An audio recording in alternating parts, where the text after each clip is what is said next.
Well, that's the end of that concert. And the people are filing out now. I'm going to see if I can find a way to show you the people filing out. If I can find where I control that below. And I'm not sure if I can. If I can.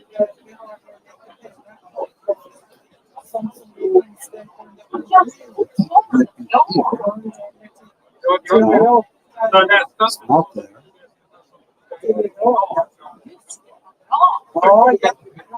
No, I won't be able to show you more of that. I can turn the camera around physically and show you everybody. Streaming out of the place. It was an amazing concert. The Brahms First Symphony was just terrific. It was excellent.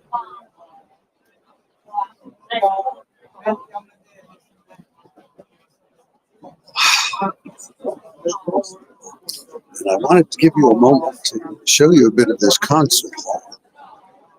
I hope you're hearing all this speakerphone.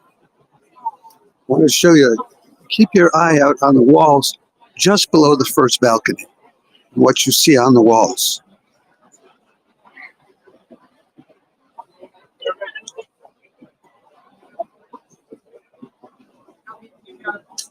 You see those little black cameras? They're hardly bigger than your fist and a little bit of your arm. Those are PTZ cameras. They're entirely remote controlled. We're no longer living in an age when you have like 7 or 8 guys running around like monkeys with cameras on their shoulders in order to have a high quality live stream or television broadcast of a concert like this. And not only that, but the technology exists whereby we could provide this to you. I already did this a few years ago in a project co-financed by Creative Europe of the European Union, where you would have a viewer-controlled multi-screen display, and you would be able to choose the live feed from any one of these cameras, which would all be shown on the same page online.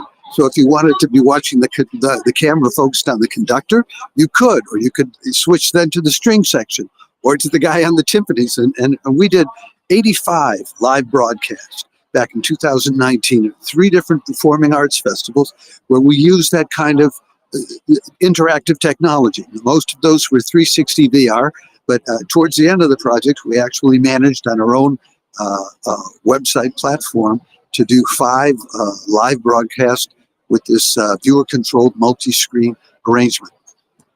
I will say that I can see why they put together Paval's music and Brahms, because especially the reminiscence of the Norwegian mountains, the texture of it, the thickness of it, the resonance of the music was like a precursor to the kind of music that Brahms was writing, and it was a reflection of the kind of things that Beethoven and Tchaikovsky had already started writing. Now, Paval's Symphony, number 4, that we heard tonight, he composed it in 1842. Now, when Brahms was only 10, 12 years old, maybe 9 years old, and then, so then Brahms's First Symphony was not written until 1873, 30 years later. And classical music had evolved into a much more full and robust sound in those times. And you hear that difference between what Paval was doing and trying to do in the symphony and what Brahms was able to do with the symphony years later. I want to say a special thank you again to Martin Sturfall, to the concert pianist, who took time out to chat with us and give us the real lowdown about, I'm on my way out now, about about what we could expect in the Brahms Symphony. But in my own listening to it this time, I had the feeling that like the first movement, and I don't know if you'd agree with me or not, maybe sometime we'll do a Zoom call after a concert where we can all chat about it together. I had a feeling the first movement was he was being very, very careful, showing, well, I know how to structure this correctly, and I know not to offend against taste, and etc. And then he opens up the second movement with this something that's really him, this long, lovely, lilting melody. It's like, oh, it's Brahms, you know? And then in the third movement, well, then now he starts throwing in everything but the kitchen sink, whatever he wants to do, and showing what it's really capable of. And then if I had a critique of the symphony, I would say that in the fourth movement, he goes a little too far with it. You get about 2/3 of the way through that fourth movement, it's ready to end. He's done enough. And then he throws in some new stuff. And part of what he throws in is lovely, that you get that tune, la dum da dee dee, la dee da da dum da dum. That's lovely, but I'm not sure how it's called for. And after that, there's even more. Like, there's some music. Maybe it was referring back to earlier themes, but I couldn't tell. So I think for all the carefulness that he exhibited in the first movement, I think he could have exhibited more care in the fourth movement. And since he spent 21 years writing, of course, it's easy to criticize. Anyway, so that's it for today at the Stockholm Konserthuset. It was a lovely experience. I hope that some of you at least enjoyed both the first half and the second half, because those lovely pieces by Franz Paval were. I hadn't heard either of them before. You know, I don't claim to be some expert musician. I'm just a performing artist myself, who's doing less performing these days. But if I have a mission, it's who I am. Someone who loves the performing arts and sharing that with as many people as possible online, and getting as many of us as possible involved in doing that. Here's the lobby. And I think this is, personally, I like sort of the uncontrolled extemporaneous live stream like this before and during the intermission and afterwards. There's this lovely statue here in front of the concert house, which I'll show you as well.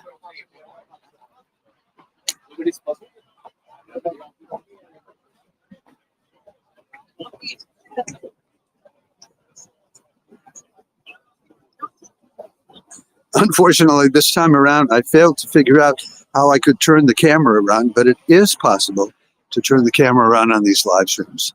So thank you for those of you who tuned in and paid attention to any of these extra live streams that I did. But, you know, I congratulate you if you did take the time to join the virtual audience to enjoy this concert and then many more. As I said earlier, we will be back at noon tomorrow, Friday. Well, it's noon on the East Coast. It's 9 in the morning on the West Coast, and it will be 6 in the evening here in Europe to give you the weekend update, which will include concerts by Composers Concordance. There's a memorial concert on Sunday, which will be all kinds of new music, very, very new music. And there will be other orchestral music on the weekend, but and there will also be from the St. Mary's Paval on Sunday during the daytime. There will be the Delphine Clarinet Trio will be doing a live stream. So there's a lot going on, and also there's the Leeds Piano Competition, which is going on every day. It's a 6-day competition, I think, because they have 4 pianists per day.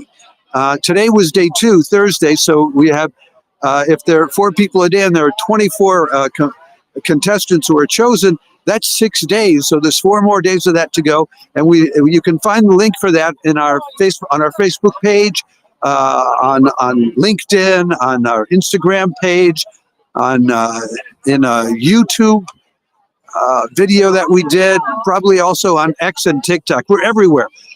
Follow us, especially on YouTube if you can, because we'd love to have more YouTube followers so we can have people to chat with when we do our live streams. Okay, ciao for now. It's been a lovely evening, and I'm glad some of you could join us. Bye.